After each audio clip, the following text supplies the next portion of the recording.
Panduannya gimana? Oke. Angkanya juga sudah ada. Oke, Jadi kita baik. memang tidak bisa ngubah angkanya di situ ya, kawan pajak ya. Baik, Ya. baik. Karena ini memang simulasinya bersifat memandu kita untuk memahami garis besar dulu, garis besar dari korteks ini. Oke,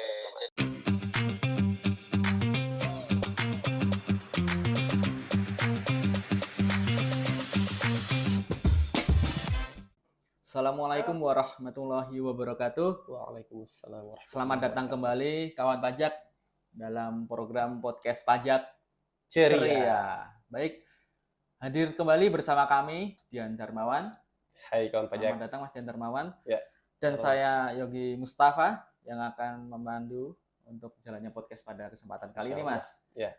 Oke, kawan pajak, tidak perlu berlama-lama. Pada kesempatan kali ini kita akan membahas simulator aplikasi Cortex. Nah, jadi nantinya aplikasi Cortex ini akan digunakan bagi kawan pajak di seluruh Indonesia untuk menjalankan kewajiban perpajakannya. Ya. Mulai tahun depan, Mas, 2025. Insya Allah. 1 Januari 2025. Seperti itu ya, kawan pajak. Oke, langsung saja. Jadi di sini Mas Dian Darmawan akan sedikit menjelaskan ya terkait dengan bagaimana simulator Cortex itu dapat diterapkan oleh kawan pajak. Nah, mari kita simak pembahasannya. Ya, baik Mas. Terima kasih Mas. Jadi simulator Cortex ini kan sebenarnya salah satu fitur yang disediakan oleh kantor Pusat Direktorat Jenderal Pajak untuk kawan-kawan pajak yang ingin mencoba sendiri bagaimana aplikasi Cortex itu berjalan. Betul. Ya. Sehubungan dengan pelatihan yang diadakan oleh kantor Direktorat Jenderal Pajak atau seluruh kantor pajak se-Indonesia tidak mungkin bisa melakukan dalam waktu singkat. Ya. Nah, perlu kita ketahui juga Mas bahwa pelatihan-pelatihan itu sebenarnya sudah dilakukan. Ya, sudah dilakukan dalam beberapa tahap, ya. Dan itu mungkin di sini kawan pajak sudah ada yang diundang sebelumnya. Betul. Mungkin sudah ada yang diundang sebelumnya. Nah, kemudian ada juga yang mendaftar secara mandiri. Nah, jadi ada dua Mas. Pertama diundang, ya, diundang kawan pajak. Yang kedua yaitu kawan pajak yang mendaftarkan secara mandiri. Ya, tahap 1 tadi diundang, tahap 2 mendaftarkan secara mandiri. Nah, selain itu disediakan juga simulator Cortex ini. Nah, ini yang kita akan bahas, simulator Cortex. Nah, simulator Cortex ini diperuntukkan untuk semua kawan pajak yang memiliki akun DJP online. Ya, jadi kalau kawan pajak belum memiliki akun DJP online, segera mendaftar ya. Iya. Nah, jadi kalau misalkan memang kawan pajak belum memiliki akun DJP online, namun sudah terdaftar sebagai wajib pajak, dalam hal ini sudah memiliki NPWP, maka bisa langsung ke kantor pajak terdekat dulu Mas. Ya, kantor pajak terdekat untuk melakukan pendaftaran akun DJP online. Nah, setelah itu nanti kita masuk di akun DJP online itu ada di menu informasi. Ya, kan ada 5 menu. Ada 5 menu, ada informasi, profil, bayar, lapor, dan layanan. Di bagian menu awal, tampilan awal dari pas kita masuk itu di DJP online, ada namanya tampilan informasi ya di sebelah kiri, kemudian di sebelah kanannya simulator Cortex ya. Nah, di situ kawan pajak bisa langsung klik saja simulator Cortex-nya. Oke, jadi mohon maaf Mas, saya ini dulu. Ya. Jadi kawan pajak mengklik laman DJP online. Ya. Setelah muncul login dulu ya. Login dulu menggunakan akunnya, NPWP dan password. Ya. Masukkan captcha dan login, baru nanti muncul di situ tampilan informasi ya. Betul. Oke Mas, silakan dilanjut. Nah, setelah itu setelah diklik akan muncul seperti formulir Mas, formulir online ya di situ. Nah, di situ sudah ada NPWP, nama, dan kemudian kita ada juga email ya. Nah, di situ emailnya bisa diganti. Oke. Emailnya bisa diganti. Apa fungsinya email di situ?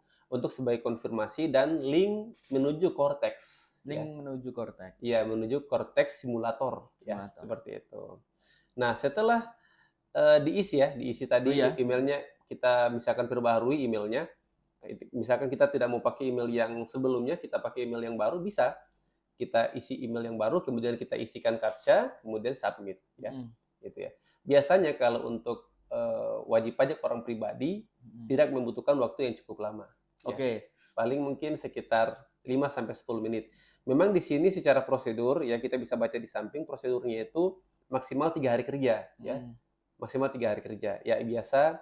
Namun apabila kalau untuk orang pribadi biasanya yang kami sudah mencoba sendiri kemarin itu tidak sampai 15 menit sudah muncul di konfirmasi email ya. Nah, memang ini 3 hari kerja ini paling lama ya. Paling lama akan masuk di laman email Bapak Ibu semuanya atau kawan pajak ya, seperti itu. Nah, selain kita mendaftar melalui simulator Cortex yang ada di DJP Online, sebenarnya ada lagi satu Mas caranya Mas. Apa itu Mas? Nah, caranya itu bisa kawan pajak klik di Google ya. Di situs Google klik portal WP Simulator Cortex. Langsung ketik-ketik saja. Ketik saja di Google ya. Ya, portal WP ya Simulator Cortex. Nanti akan muncul, langsung klik aja Mas. Nah, ketika sudah masuk di situ, ini bagi kawan pajak yang sudah memiliki akun DJP Online. Catatannya dulu ya. Bagi yang sudah memiliki akun DJP Online, itu dulu ya catatannya. Nah, apabila sudah masuk ya, sudah diklik itu portal tadi, akan masuk tampilan awal simulator Cortex ya, tampilan awal. Nah, di tampilan awal itu kawan pajak langsung aja klik reset password. Nah, reset password. Ya, reset password. Reset password situ akan diminta memasukkan NPWP. Ya, NPWP 16 digit ya. Kalau untuk kawan pajak silakan masukkan NIK dan email konfirmasi. Setelah dimasukkan itu di submit, nah tunggu beberapa saat akan masuk di konfirmasi email. Sama saja sebenarnya ininya, nanti akan masuk di email juga. Dari email nanti akan apabila sudah masuk konfirmasi ya, konfirmasi di email ada tampilan akan diberikan username dan password Mas. Username dan password. Ya, username dan password ya secara default dari sistem ya. Secara default dari sistem dan kemudian itu yang digunakan untuk simulasi. Ya, simulasi Cortex. Seperti itu Mas. Baik, jadi tadi kawan pajak ada dua yang disebutkan oleh Mas Dian. Pertama lewat DJP Online dan kemudian login dan nanti muncul di menu informasi dan klik simulator. Betul. Kemudian yang kedua adalah mendaftar simulator melalui portal WP tadi Mas ya, yang di searching saja langsung di Google, nanti muncul di bagian atas, paling atas, klik saja Mas ya. Betul, nanti Mas. Muncul terus kemudian klik reset password. Betul. Baik Mas. Oke Mas. Selanjutnya setelah kita melakukan pendaftaran simulator dan mendapatkan email atau apa itu Mas, nah itu nanti selanjutnya bagaimana Mas untuk kawan pajak ini? Langkah selanjutnya ini apa yang harus dilakukan? Jadi Mas kita bisa lihat ini Mas, kita bisa lihat bersama di layar ya. Di layar di situ tampilan awal Cortex ya. Nah, kemudian di sebelahnya ada email ya, email yang dari email tersebut kita copy saja username kita ya, atau misalkan kalau kawan pajak yang sudah hafal NIK-nya silakan dimasukkan saja, diketikkan. Kemudian dimasukkan password sesuai dengan yang ada di emailnya. Ya karena ini kan masih simulasi. Betul. Ya. Dimasukkan saja, silakan di-copy saja, dipaste ke situ, kemudian diisikan captcha-nya. Nah, setelah diisikan captcha-nya, kawan pajak tinggal lihat akan muncul tampilan awal Cortex seperti ini ya, di bawah ini. Kawan pajak bisa lihat di bawah ini. Nah, ini ya. Tampilan awalnya, Mas, ya. Tampilan awalnya seperti ini. Nah, kawan pajak tinggal okein saja. Nah, pertama tampilannya itu Cortex. Selamat datang di portal wajib pajak. Nah, kalau kawan pajak ingin baca-baca dulu silakan ya. Nah, ini kan kita pengenalan dulu nih. Baik. Ya. Setelah itu kita bisa klik lanjut ya. Oke, lanjut. Nah, akan muncul juga di sini pemberitahuan bahwa saat ini Anda bertindak sebagai wajib pajak orang pribadi ya.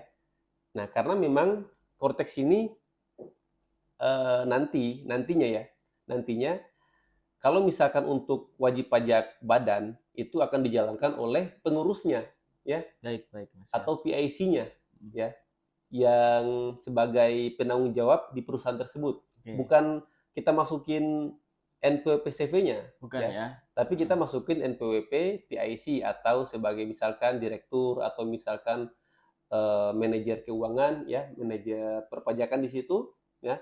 Nanti di situ bisa dipilih impersonating atau yang menjalankan perusahaan itu ya, itu dia. Itu nantinya ya, ini gambaran saja. Tapi di sini kita bahas dulu sebagai orang pribadi ya. Karena memang biasanya kawan pajak orang pribadi ini akan melakukan simulasi secara mandiri, Mas. Seperti itu ya. Nah, setelah itu akan muncul lagi pemberitahuan ya, kemudian ini di sini ada informasi login, Mas. Nah, di sampingnya juga itu ada pemilihan bahasa. Nah, yang perlu kami sampaikan, saat simulasi ini ya, bahasanya sebenarnya ada dua ya, bahasa Indonesia sama bahasa Inggris yang disediakan dalam menu Cortex. Namun untuk simulasi ya, ini menggunakan bahasa Inggris saja, Mas. Ya, karena yang ini ya. Baik. Nah, di situ ada pemberitahuannya dan ini ada tampilan menu utama ya. Kalau kawan pajak klik lagi ada tampilan menu utama. Menu utama pada portal wajib pajak meliputi My Portal ya. Di situ bisa kawan pajak lihat ada e-tax invoice ya, pembuatan faktur PPN, ada e-bupot ya, pembuatan bukti potong, ada tax return, SPT apalagi ini pelaporan SPT ya. Betul. Kemudian payments ini yang terkait dengan menu-menu pembayaran ya. Kemudian ada general ledger, ada buku besar. Nah, ini salah satu inovasi juga, general ledger. Nanti kita bahas, Mas. Oke, Mas. Ya, ini pengenalan dulu. Kemudian taxpayer service, ya ini menu untuk mengajukan permohonan, permintaan informasi maupun terkait kegiatan edukasi perpajakan. Kemudian ada juga akses manajemen, informasi terkait akses wajib pajak termasuk kuasa wajib pajak. Kemudian ada FAQ ya, pertanyaan-pertanyaan yang sering dikemukakan oleh wajib pajak, sehingga di situ wajib pajak bisa melihat ya, kawan-kawan pajak bisa melihat pertanyaan-pertanyaan yang sering muncul dan jawabannya. Jadi sebelum misalkan kita sudah punya pertanyaan, nah kita bisa lihat dulu di situ apakah sudah ada jawabannya atau belum. Oh iya, jadi dipelajari dulu Mas ya di situ, siapa tahu ada jawabannya langsung. Betul ya. Dan kemudian ada external application atau tautan ke aplikasi perpajakan lainnya, seperti itu, Mas. Nah, kalau kita lanjut terus itu akan tampil terus, Mas. Ada lagi. Jadi kawan pajak di situ sudah secara pas kita buka aplikasi itu memang sudah ada panduannya secara mandiri, ya. Panduannya. Meskipun mungkin dari kata-kata menunya itu masih menggunakan bahasa Inggris, tapi dari penjelasannya ada bahasa Indonesianya. Seperti itu ya, Mas ya. Masih bilingual, dicampur gitu, Mas. Ya. Kita tinggal klik saja selanjutnya ya, sampai tampil juga general ledger. Ini general ledger ditampilkan sendiri ya. Ada di situ tampilan saldo kita ya. Ada tampilan debit, kredit ya, debit left, credit left ya. Nanti kawan pajak bisa dicoba sendiri ya. Seperti itu. Nah, sampai diklik OK ya. Diklik terus ini, Mas. OK terus, Mas. Diklik saja OK terus. Diklik ya. Tapi kalau kawan pajak mungkin hanya tampilan awal ya. Tampilan awal. Menginformasikan. Betul. Hal-hal apa saja yang ada di simulator Cortex. Betul, Mas. Ya. Betul. Ya. Oke, Mas. Apalagi Mas informasi yang ada di simulator ini, Mas? Banyak, Mas. Oke. Ya. Jadi memang salah satu yang inovasi ini inovasi yang luar biasa ya. Luar biasa di Cortex ini adalah yang semula mungkin kita sudah bahas juga sepertinya di live Instagram sebelumnya. Pernah dibahas. Jadi semula kalau misalkan kawan pajak mau lapor SPT tahunan ya, kawan pajak apalagi kawan pajak orang pribadi PKP ya, mau bikin faktur, mau lapor SPT masa PPN ya. Kemudian bikin bupot itu terpisah-pisah aplikasinya, Mas. Ya. Nah, ini semua sudah di satu laman saja, yaitu laman Cortex. Nah, kemudian tidak ada lagi aplikasi berbasis desktop, yang artinya tidak perlu kita nginstal gitu kan.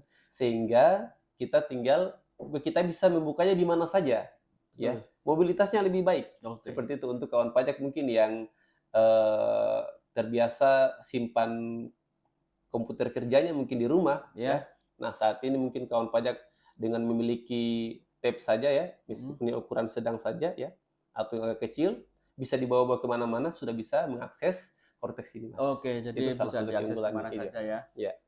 Lewat iPad atau tablet itu bisa, Mas ya. Jadi bisa semua, itu salah satu keunggulan dari Cortex ini, Mas ya. Betul, Mas. Nah, dari simulator ini tadi, Mas, setelah dijelaskan Mas Dian bahwa banyak menu-menu yang bisa diakses. Nah, itu kira-kira dari simulator ini yang bisa disimulasikan itu untuk wajib pajak biasanya apa, Mas? Nah, untuk saat ini, untuk saat ini bocoran dulu ya Bocoran. untuk kawan pajak. Siapa tahu kawan pajak mau coba ya. Mau coba ya. Betul. Nah, bocoran. Sebenarnya di simulator Cortex ini kawan pajak tidak belajar sendiri sebenarnya. Saat masuk di aplikasi Cortex-nya, saya sudah coba juga sendiri soalnya. Betul. Mas ya. Saya coba sendiri mungkin bisa diceritakan. Ya. Saya sudah coba sendiri juga. Jadi Direktorat Jenderal Pajak sudah menyediakan data-data dummy namanya. Data-data simulasi ya. Jadi ketika kita melakukan, misalkan contoh kecil misalkan kita bikin faktur. Kalau sebelumnya kita mesti install faktur, kita minta apalagi namanya, meminta nomor seri faktur dan lain-lain kayak gitu kan. Nah di sini tidak, kita tinggal langsung pilih menu e-tax invoice kan. E-tax invoice di situ kita bisa bikin faktur mas, bikin faktur di situ, bikin faktur ya, bikin faktur pajak keluaran. Misalkan kita sebagai penjual, kita PKP penjual, kita bikin faktur pajak keluaran di situ, kemudian kita uploadnya juga di situ. Uploadnya di situ dan lapornya di situ juga. Tinggal pilih menu tax return seperti itu. Itu yang memudahkan ya. Dan ketika kita melakukan simulasi tersebut, langsung ada panduannya mas di dalam simulator Cortex ini. Seperti itu. Panduannya gimana? Angkanya juga sudah ada. Jadi kita memang tidak bisa ngubah angkanya di situ ya kawan pajak ya. Karena ini memang simulasinya bersifat memandu kita untuk memahami garis besar dulu. Garis besar dari Cortex ini. Jadi itu tadi kawan pajak yang sudah dijelaskan oleh Mas Dian Darmawan bahwa di simulator aplikasi simulator ini itu sudah disediakan data yang tinggal digunakan ya Mas ya. Jadi data-data ini bersifat percobaan gitu, maksudnya sudah disediakan dari Direktorat Jenderal Pajak. Jadi kawan pajak bisa menggunakannya untuk simulasi nih, bahwa membuat transaksi, membuat laporan, membuat faktur. Nah, itu bisa dilakukan di simulator ini dengan data yang sudah disediakan. Nah, jadi mungkin di situ nanti ada nama-nama yang memang asing ya Mas, karena memang disediakan langsung dari kantor Pusat Direktorat Jenderal Pajak. Baik, itu tadi pengenalan singkat terkait dengan aplikasi simulator Cortex Mas. Mungkin nanti kita akan lanjutkan pembahasannya ini di sesi kedua, yaitu terkait dengan pembuatan pembuatan bukti potong, faktur pajak, dan mungkin kalau sempat informasi lainnya, deposit ini salah satu inovasi dari ini juga. Mas, nanti. Itu tadi penjelasan yang sudah dijelaskan oleh Mas Dian terkait dengan simulator aplikasi Cortex. Terima kasih sudah menyaksikan. Wassalamualaikum warahmatullahi wabarakatuh.